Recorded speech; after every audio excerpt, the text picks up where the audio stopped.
Hello out there, boys and girls. This is Illiterate. This is Evan. This is Taylor. I read the book this week. I didn't read the book, but I got a lot of problems to talk about. Ooh. What are we reading? This week, we are doing Better Than Before by Gretchen Rubin. Let's get into it. All right. Taylor, I don't know anything about this book. What is your connection, though? I worked for Gretchen's sister, Liz Craft, who wrote and show ran The Fix on ABC. It is airing right now, I believe. I think it comes on Mondays. Yes, she is the showrunner, the writer, creator, along with Marcia Clark, the famous OJ prosecutor. Okay. So I know Liz a little bit. relation. Yeah. And they have the author of this book, Gretchen and Liz's sister. They Yes. have a podcast together. Called Happier in Hollywood, Right. which I have not listened to, but my girlfriend is an avid Right. listener of. She's been a big fan of them since like high school. So when I got that job, she was ecstatic. And Evan's girlfriend has this book on her coffee table. We're like, well, we're gonna get right into it. That's how we chose it, and it's been staring me in the face the last week. But dare I pick it up? No. So I read it so that he can talk about it and so that you can know what's going on. Here we go. So this week, this is Gretchen Rubin's Better Than Before. Came out in 2015, March 2015. Has over 600 reviews on Amazon, over 4 stars. So it seems like people are getting a lot out of it. What do you have, Taylor? She started out doing law. She went to Yale. Wow. And then she did court stuff and then was a clerk for Sandra Day O'Connor in the Supreme Court, and then made a complete left turn and was like, I ain't trying to do no law, no court business. She wanted to become a writer. So then she wrote some books. Her previous most popular book is called The Happiness Project. Right. I've heard of that. So yeah. she does not like to describe herself as a self-help person.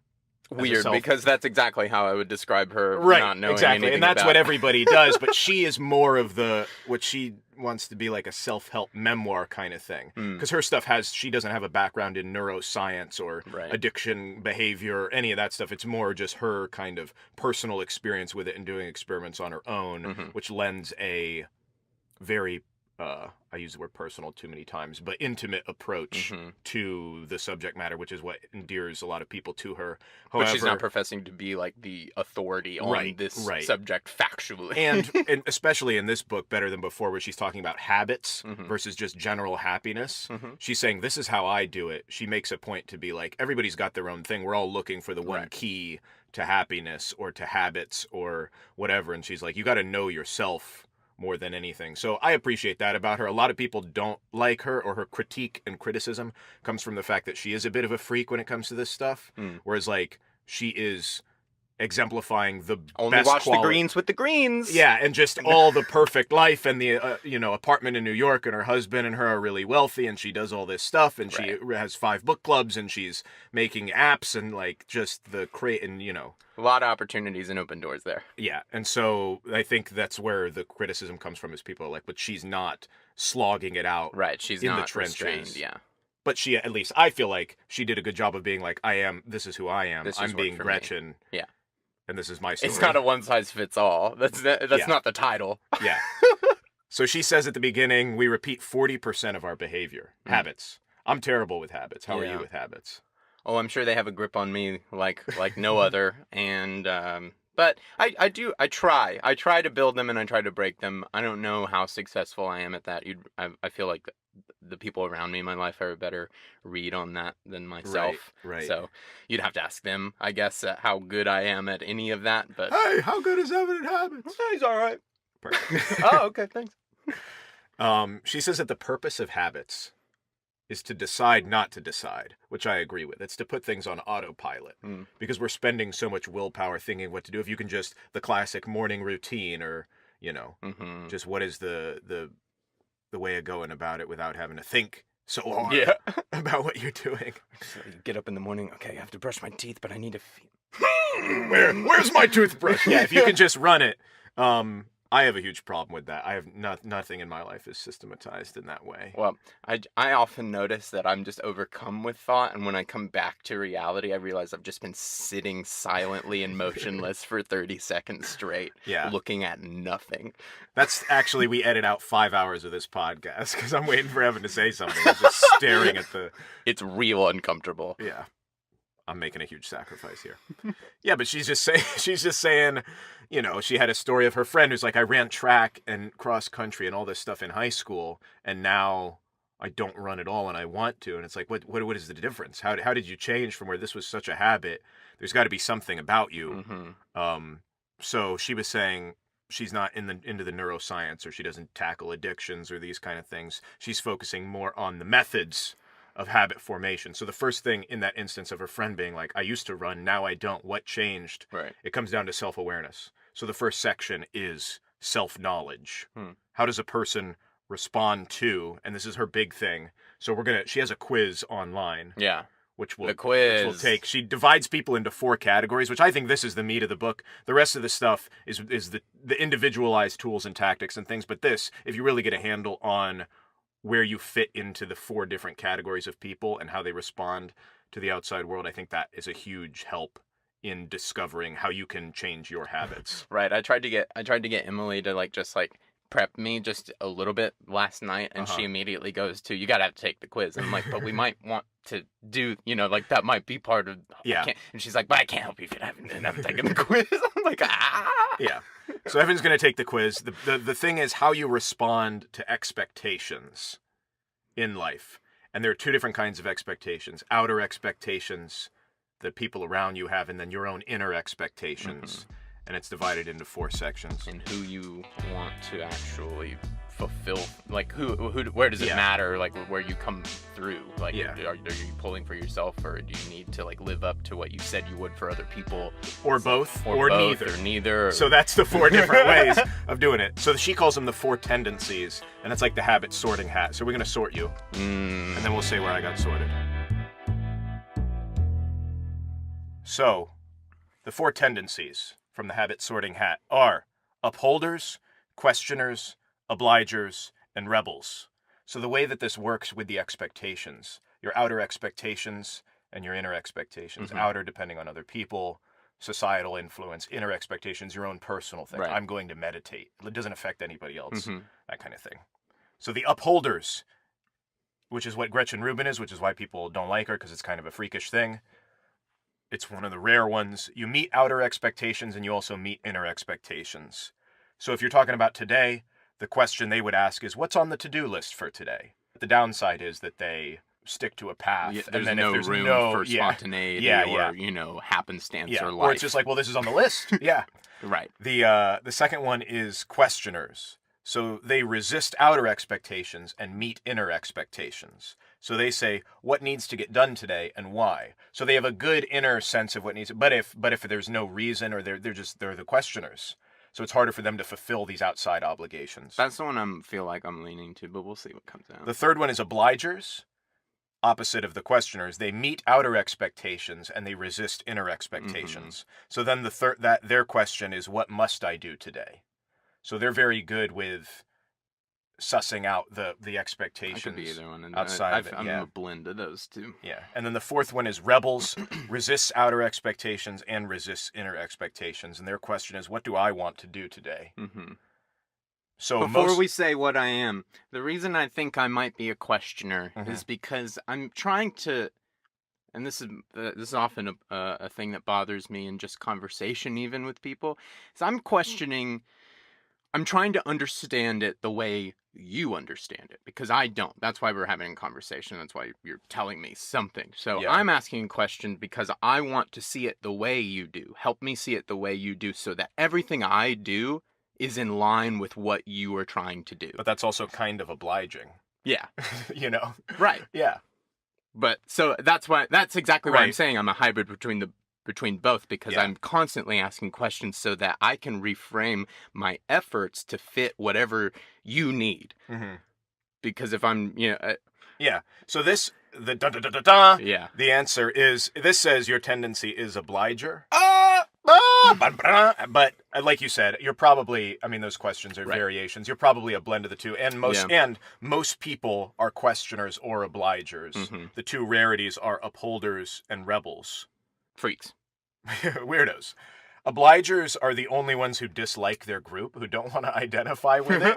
Definitely an obliger. Yeah, and that's an even obliger thing to Yeah. be like. It's like, but what if everybody else is? But it's good that you know, because now that you have that framework, Yeah. you're like, okay, well, I think about this stuff a lot. So it's Yeah. interesting to be talking about a book that puts names and labels on all these things, because Mhm. I definitely think about how I work in these situations. Like, yeah, because in my industry, I have a new boss every 6 months, so I'm constantly assessing these kinds of interactions. I Yeah. know these people for 6 months, and then maybe Mhm. maybe I never see them again. Maybe I Yeah. see them on the next job, but I need to know how I'm doing. and this is a great tool, not even just for. She uses it in the context of forming your own personal habits Mm. and creating systems, so you don't have to decide stuff. But it is great to see how you can also relate to people, because if somebody they're a rebel, and it's like, well, you should suggest it, but then don't give them the why answer. Oh, well, you should do it Right. because of the science. But like, that's what a questioner would respond to. Or an obliger, you would say, oh, well, Karen's doing this in the office, and they'd be like, well, I want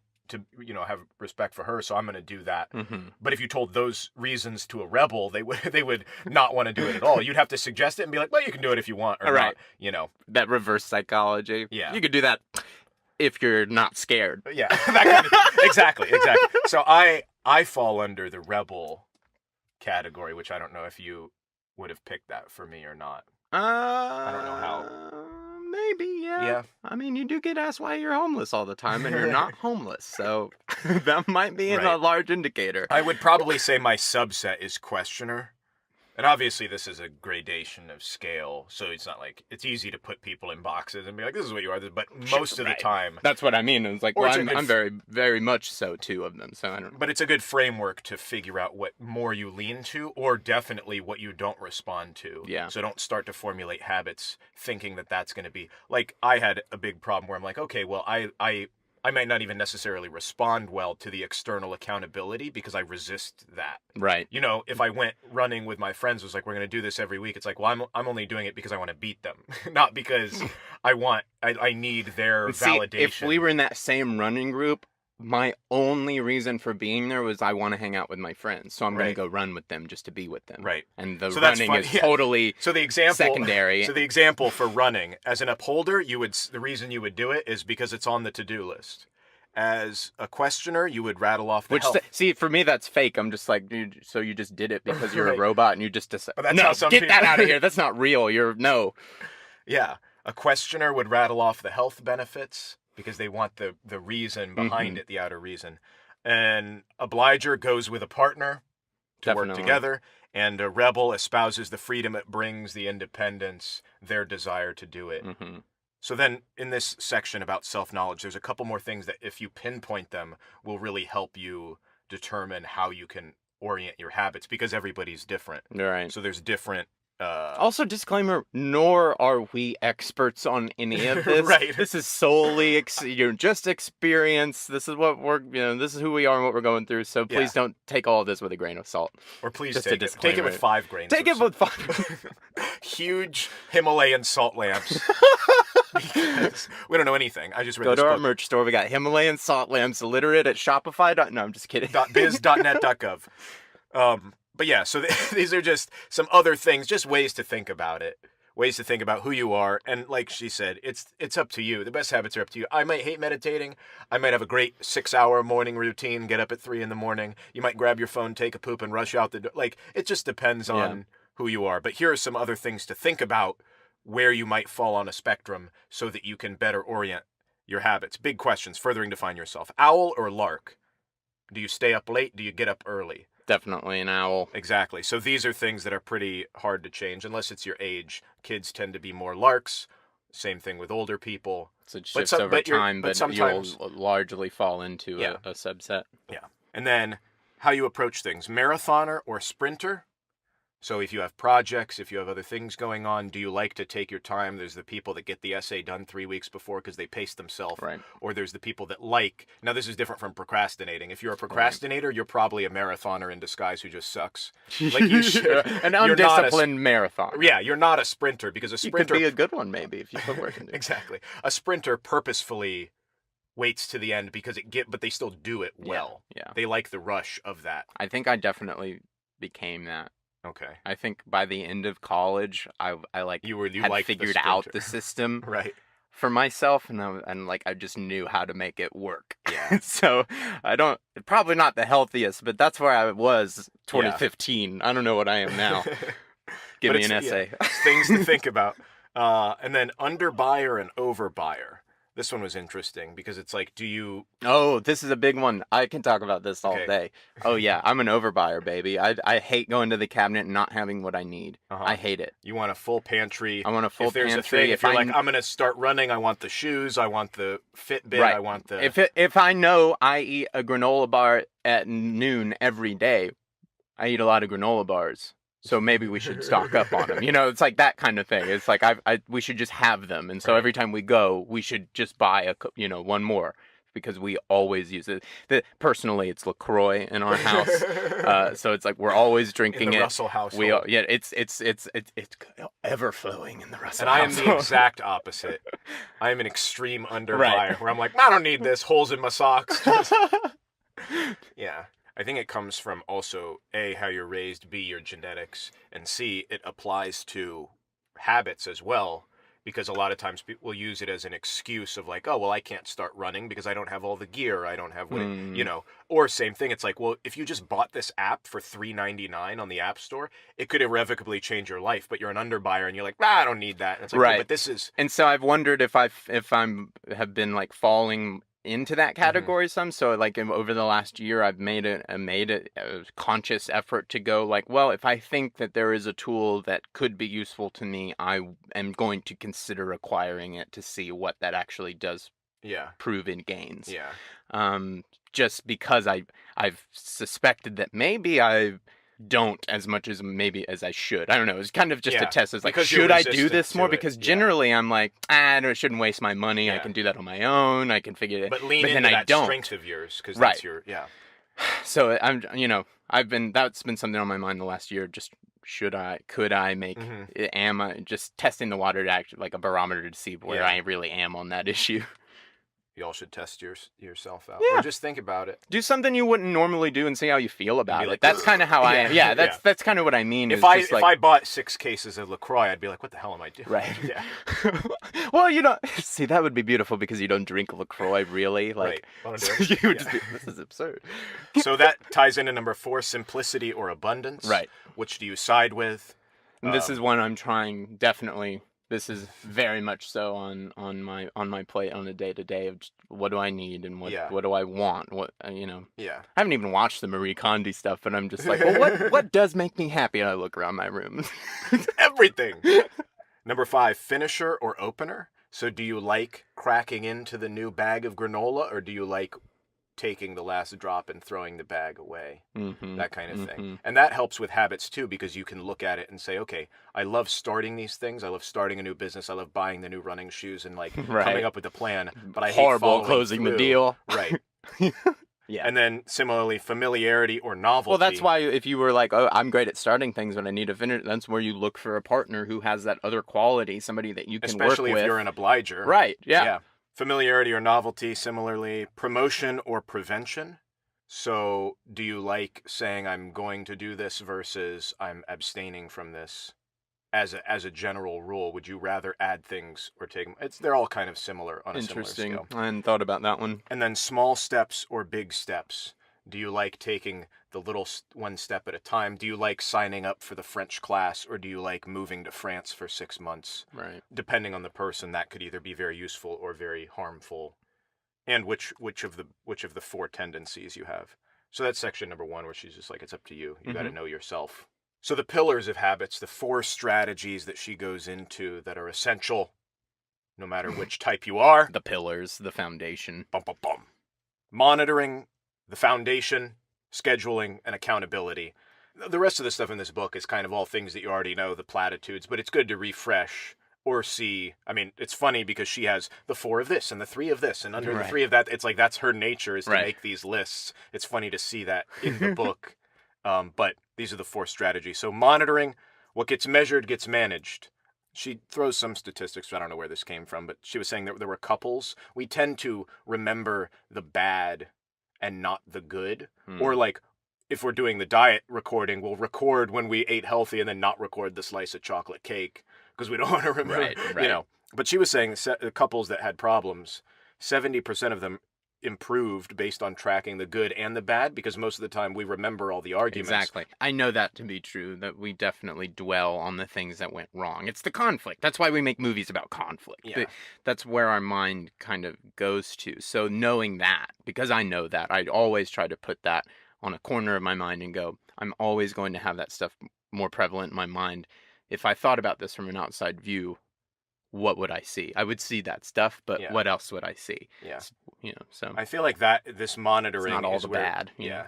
This monitoring is where most people don't fulfill, because it's easy for the upholders because that's what they love. Right. But the questioners, it's like, well, why? It's hard to see the immediate results of every time you cross off that you meditated during the day. Who cares? Or for how long you meditate, you know, or any of the other stuff. Getting the Fitbit. I mean, that's where the Fitbit and the food tracking and all of that stuff helps in this. But it's definitely something that I try to do for 4 days and then give up on. But I think it is useful because it just gives you some baseline to go off of. If you're like, I want to do like this with my vitamins. It's like, I don't know that I do necessarily see immediate results from what I take, but I do try to take them every day. Sometimes I don't because I just forget or I mess it up, but that's like something I'm trying to work on, even though I'm not sure that I understand exactly why or how, although I just know it's good for me. Well, knowing you being the obliger and questioner, applying that to your type, you might say, okay, well, let me do more research into what these are actually doing, or my own personal values of I care about my health 20 years down the line, and then that will click with you more than somebody told me to. Or if you're leaning more towards the obliger, or a blend of the two, you have to do it when Emily takes hers, or something like that. Right. And combine the two, and now you know your type, and then, like, neither of those would work for me. Yeah. You know? The second pillar, foundation, addressing the big, obvious problems. She's saying the top 4 habits that are critical are sleep, moving, eating and drinking, and uncluttering. And it's like, hit those. Don't be like, well, I'm got these problems and this and this and this and this. I'm gonna stop chewing gum. It's like, no, like you should sort of plug the biggest hole in the ship. So that's kind of the foundation situation. Nothing crazy there. It's what we all know. The third one is scheduling, having specific regular times, or just finding a system that works for you. For some things, you should say, I forget where she got this from, but it's you do it only once or every day, making some sort of heuristic for yourself or pattern of thought that ties into constructing a habit, as opposed to being like, I'm going to do this, I'm going to do that. It's the same thing. Writers do it a lot, or like taking your vitamins, or like some vice, or a good thing, just saying. That would be one I would want, because that seems, because I like that one because I disagree with it. But when I dig into it mentally, when I think about it, I go, right, that's right. Okay. So if I said that only today, or if I'm like, it's not just today. What if I did this every day? What would that look like? And if I actually take that into like full consideration, I go, oh my God, I'm a monster, you know? Right. So but it can't be like, it's 3 times a week, or sometimes I want that would stop me from having a coffee 3 times, or whatever it is that I want to stop. Is this only doing. once, or is this every day? Right. Where on its face, I disagree with it because it seems unattainable if I were to apply that in every single situation. I know that because I pocket things to the side, I'm going to put that off to the side. That's, I'm trying to, but if I were trying to aspire to that, I like that. It's a good system. Yeah. So that's part of scheduling. And then the last one, accountability. Great for obligers if that's the type you feel like you are. And you can do it either with a partner or a public thing. A lot of people like to put it out on social media and be like, I'm dieting. And but for some people where it's like you don't need the outer, but you like the inner, that's bad, because then you don't do it. You get the validation, but then you don't actually have to fulfill it. So if that's not your style, then don't do it. The other thing is having a peer versus having a professional, which is why there's this glut of personal coaches and life coaches and fitness trainers, because it's easier to be obligated to somebody who's a professional than just your friend who's in the same boat as you. You feel a better sense of commitment to somebody who actually knows what they're talking about or is training you or something. Like Emily like that. has a trainer, and you see leaps and she's only been doing it for 6 weeks, but you see it immediately. It's like just like she needs somebody to be accountable, and like I can't be that for her because I don't know anything about macro. Look at me, I can't be that accountability buddy for her. Even though I might be at the gym. I think so. I don't know. I haven't even thought about applying that in that direction, so that would be like, Emily, let's take the quiz. I haven't. But now you could intuit. No, I mean 100% I will be from now on, and because she's read this and knows all about, she's read all of Gretchen's books and all this stuff, so now I can be like, oh well, so now. Or when you present an idea or an opinion, it's an easier tack to go off of, and because you know what she responds to. Yeah. The last little thing about accountability where she put, which I had heard about this before, was you could have a negative accountability as well, where you get punished for it. The writer Victor Hugo allegedly would have his servants remove all his clothes from his house so that he had to stay in and write because he couldn't go anywhere because he'd be totally naked. I like that. I do that sometimes. I trap myself. All your clothes? Yeah. No, well, yeah. I burn all my clothes periodically so that I can't leave the house and I must write. Yeah.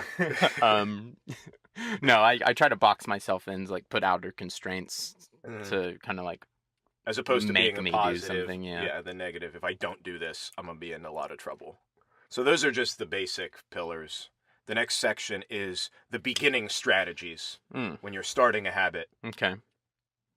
Which, again, list. The 3 things are first steps, clean slate, and the lightning bolt. The first steps, small or big. We talked about that a little bit.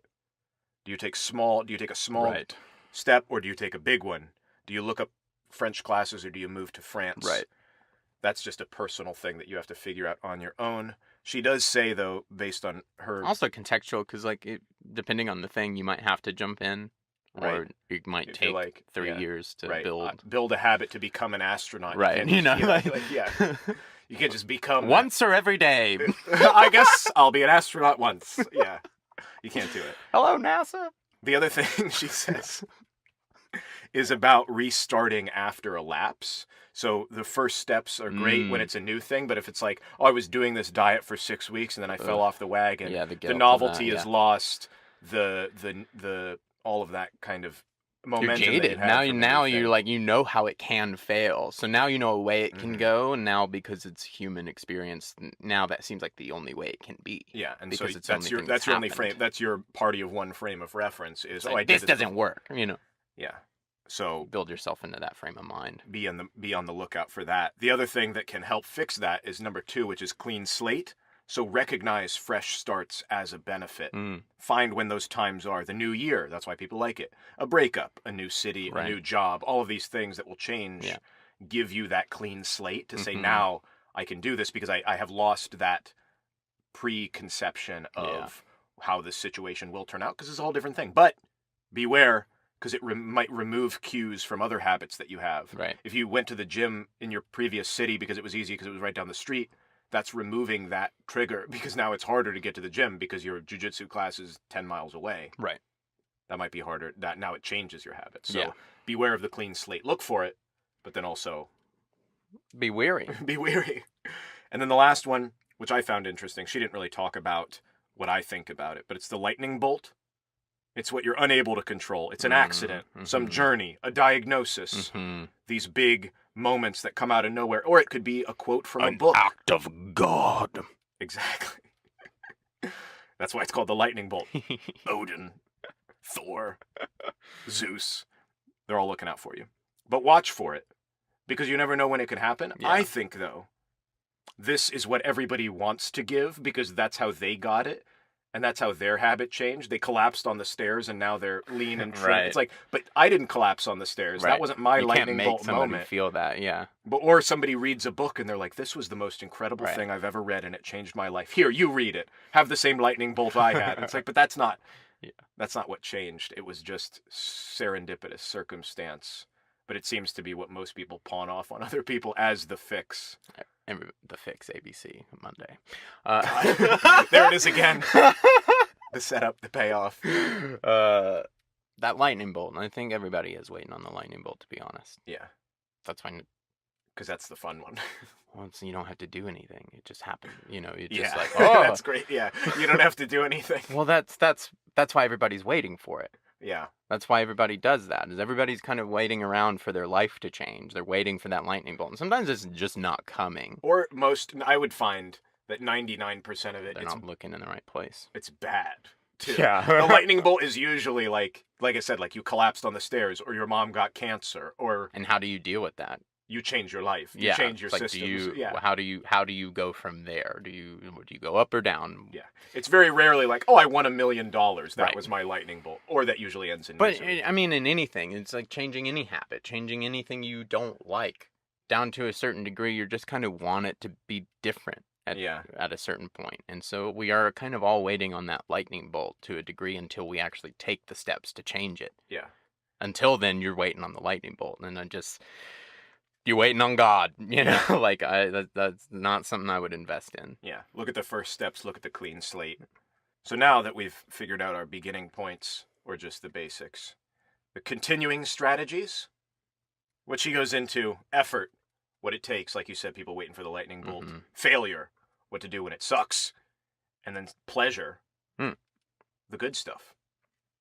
Gotta have the good. Yeah. That's what I like so far about all this, is that where all these rules might be so hard, they kind of balance each other out, and it's always with a grain of salt, and just like this is contextual and totally, subjective. You got to play with it for right, yourself. Yeah. So it's like I'm enjoying that. This is one that she plays with in the effort category.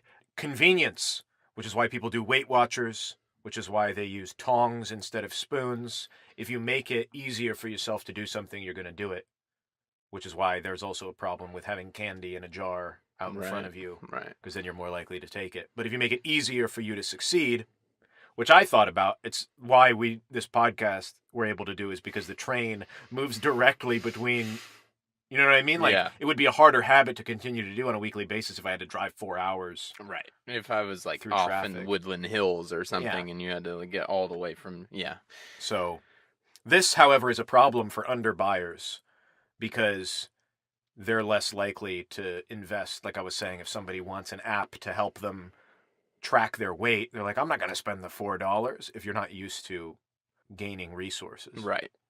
But then on the turnaround, inconvenience, and I thought this was a fun quote: eat all the junk food you want as long as you cook it yourself. So if you purposefully make something harder for yourself, that's why they're like, throw away all your snacks, unplug your TV when you're done using it, so it's a nuisance to replug it in. If you make it harder for yourself to do something, then that helps build the habit as well. So that's under the effort strategies. I'm bad about that. I don't see. I'm good about creating things to make me do something I want to do. I'm not good at setting up situations to deter me from doing things. I'm not good at that. That does require more forethought. Yeah, that's not something I think I've ever really put. Well, that's like they say, when you're in a good place, that's when you set that up. When you're like, I'm feeling good about myself, that's when you throw it. Not like, don't go to the grocery store when you're hungry. Right. Yeah. Stuff like that. Yeah. Yeah, that's something I want to get better about, I guess, because there certainly could be those things. So I wonder on what level I could use that, and that would be good for me. The second thing about continuing in these strategies, the continuing strategies: failure, safeguards. What happens when, like, to keep you from failing? She's talking about eliminating the cues. Classic. Like, don't have, if you do this and then you do this, like, remove the thing before. So, like, if you're always eating when you watch TV, don't take a piece out of it. Take the piece that incites you to do that habit. And then you won't want to do the other walk part a different way. Yeah. So that you're not tempted by whatever. The other thing is if-then planning, which again, do in your high moments. So you create like the only once or every time, create an if-then in your mind that you adhere to, that you know is right. If I get this coffee, I won't get, I won't go out for dinner tonight, whatever it or is. just whatever you're trying to finances, whatever, and then that helps you. But you got to come up with those in your high moments, not in the moment of weakness. Right. And then planned exceptions, put them in there. Kind of like with the if-then. You got to be careful with this, though. Right. You're saying, here's it's a pitfall. Could be. On Christmas Day, I will have a glass of wine. Right. Yeah. Who cares? If that works for you. But some people might have to say, I never, no matter what, and that's what they go off of. Mm-hmm. Loophole spotting. I'm not going to get into this because she has a bunch of them. Just the variety of excuses we give ourselves, like, oh, it's Christmas, I can eat 500 cookies. Or right. your own morals, or something happens. These are the ones that people I ruined Christmas one year. I was like trying to do better, I think my junior year at college or something. So I come home and I'm just like trying to not eat as much junk food. Like I'm not eating anything. I'm not cold turkey, but I'm just definitely not indulging. Yeah. And my mom like basically broke down and told me I ruined Christmas because That's tough.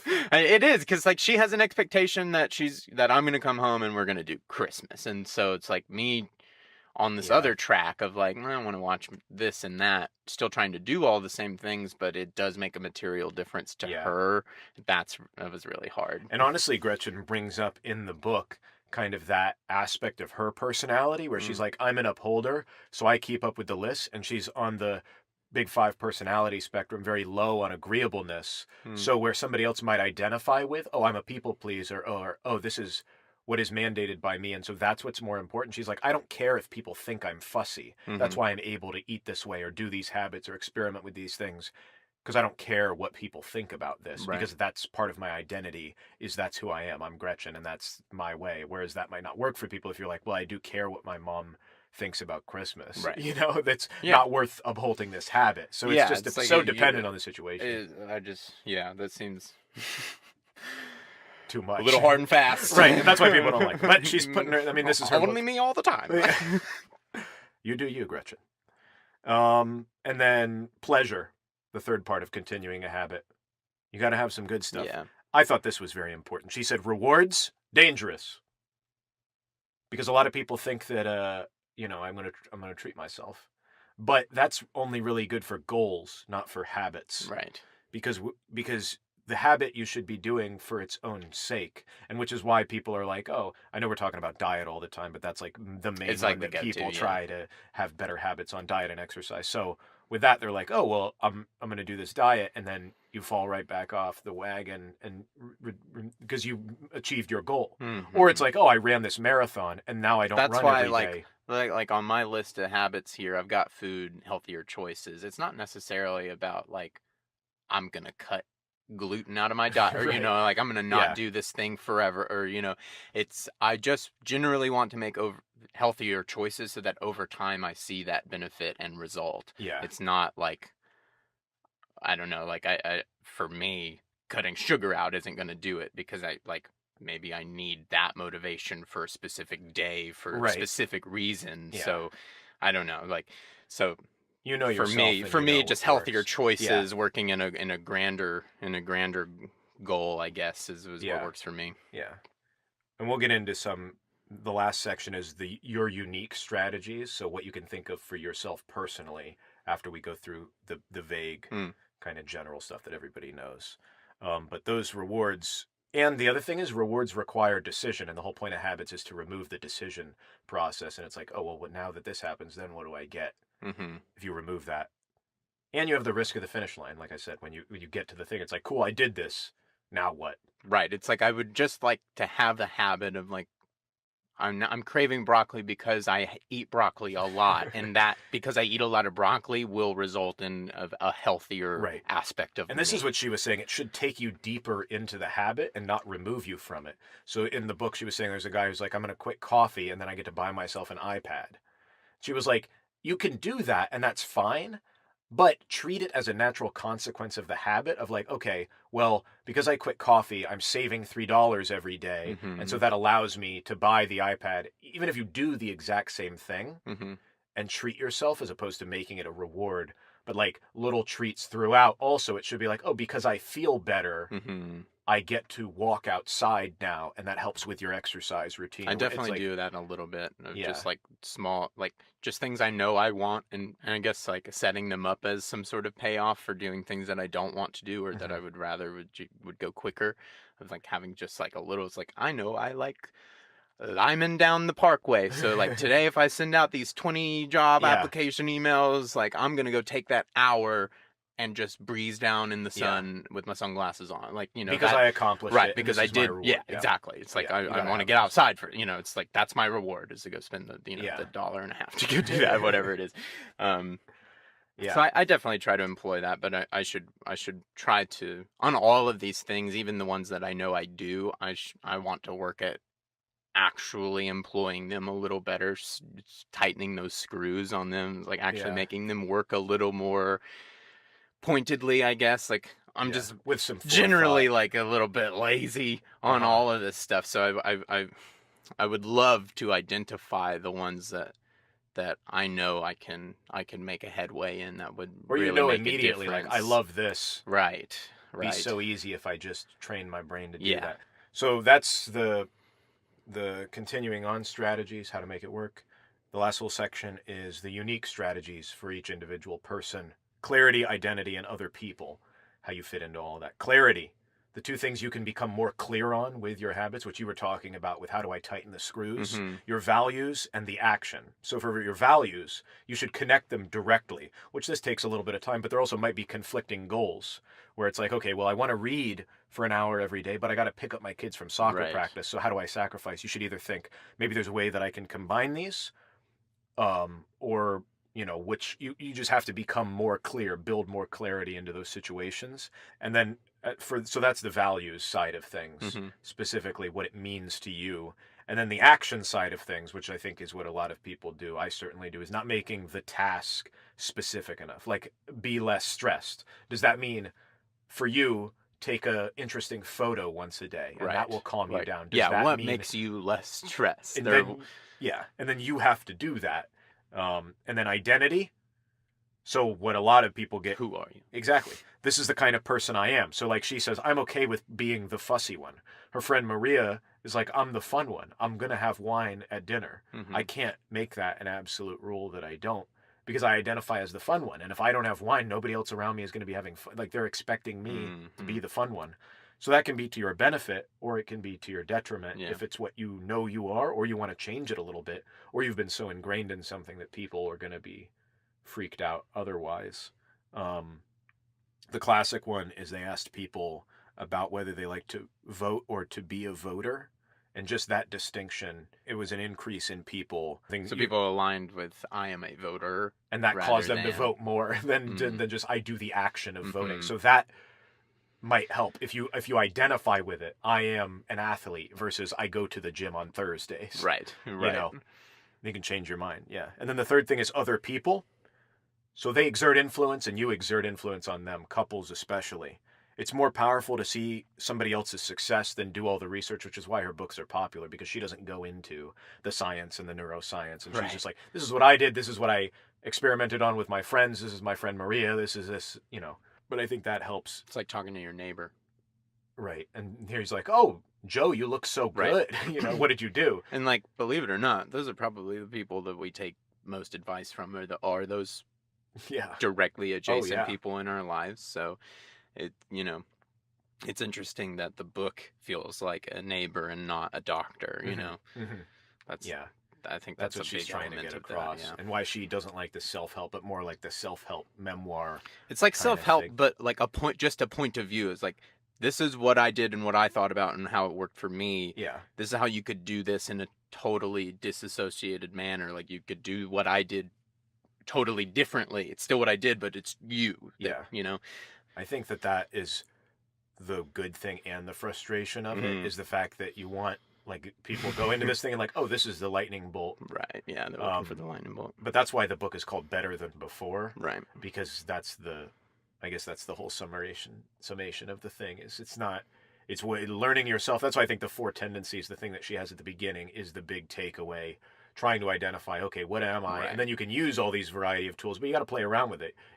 And own up to it. Am I an owl or am I a lark? I'm never going to be able to get up before 8:30 or whatever it might be, but own up to that and say, now how can I use this to my advantage? And it's reminded me of the Michelle Obama stuff of just like, because she's still becoming Michelle Obama, and like we're all constantly evolving into the newest iterations of ourselves. Like I said the other day, like I'm the smartest I've ever been. It's like, well, I hope that's true all the time. But I also hope I'm the dumbest person in the room. Exactly. You know, we are the product of everything up until this point, and we'll just think about everything that's going to happen between now and the next time you think that. Like, that it takes that time passing and that mental work to become better than before, to actually like but it doesn't end. It's not like an end goal of like I guess of like, and now I'm better and I'm done. It's like, and now I have these 6 habits, and that's all I ever do. I'm continuously better, I guess, you know. Which means she also has more books to write, and she has. And she does. That's basically it. Maybe a little conclusion thing. She put a quote at the end, which is from John Gardner, who's an artist. He said, "Every time you break the law, you pay, and every time you obey the law, you pay." It's kind of this thing with habits, where if you're going to do this thing, if you're going to get up at 6 a.m., you got to go to bed at 10. You can't, depending on what your habits are, you're going to gain some things, you're going to lose some things, but it's up to you and your individual personality and just the way that your life is working. So to look at, I took it as also look at these billionaires that get up at 4 a.m. It's like, but they're also getting home at 11 and not able to spend time with their kids, or they hate their job, or what, there's a million different factors that you can't know. Or they have a great life, but that's their personality is to work for 16 hours a day. Who knows? And there's all of those people out there, And that's not you. So to try and model your habits after somebody who's not you is foolish. Which I like, and that's like immediate in this book is like, don't do what I'll I'm tell weird, you what I'm weird. I'm weird, I'm weird. But if you just listen to you, maybe you can figure something out. So that's better than before. Better than before. Oh, that was nice. Nice, Gretchen. Like any of those tactics that you think would be worth repeating? I like the today or every day. Yeah. That's definitely one, because it strikes something in me that I disagree right up front. But as soon as I start thinking about it, I go, yes. Interesting again about the puzzle pieces and creating situations or deterring situations to break or build habits, and it can go either way. You can incite something to make something happen, or you can make sure this event doesn't happen so that you don't do that thing, which requires some forethought. But the whole point is, habits are about deciding not to decide, so you make it an automatic reaction. And paying either way. I think that's a really great one, actually. Because you do. It's not like you just get away with anything. Like, you Everything has a cost. You don't get away with anything. There is no cheat. There is no freebie. That when we're really coming down to it, like, there isn't. And you pay either way. And if you're thinking about wavering, doesn't matter, why am I doing this? That is why. You pay either way. So, are you going to invest here, or are you going to invest there? Yeah. Well, cool. I think that just about wraps us up. Yeah. Do we have an announcement? I think we got the same announcement we always got. Y'all know what it is, illiterate@email.com. Sign up for that email list. That's where you're going to get our giveaways, our extra reading, all of our extra content, added value. Extra videos. All the fun stuff. This week definitely we'll have that quiz in there. So some of her other work, some other blog posts she had. And shoot us an email. This week was definitely different than last week, which was different than a lot of our other episodes. We're trying stuff out. Let us know what you think, what you like. Yeah. illiterate@email.com. Cool. Well, we'll see you next week. Thanks, guys. Bye.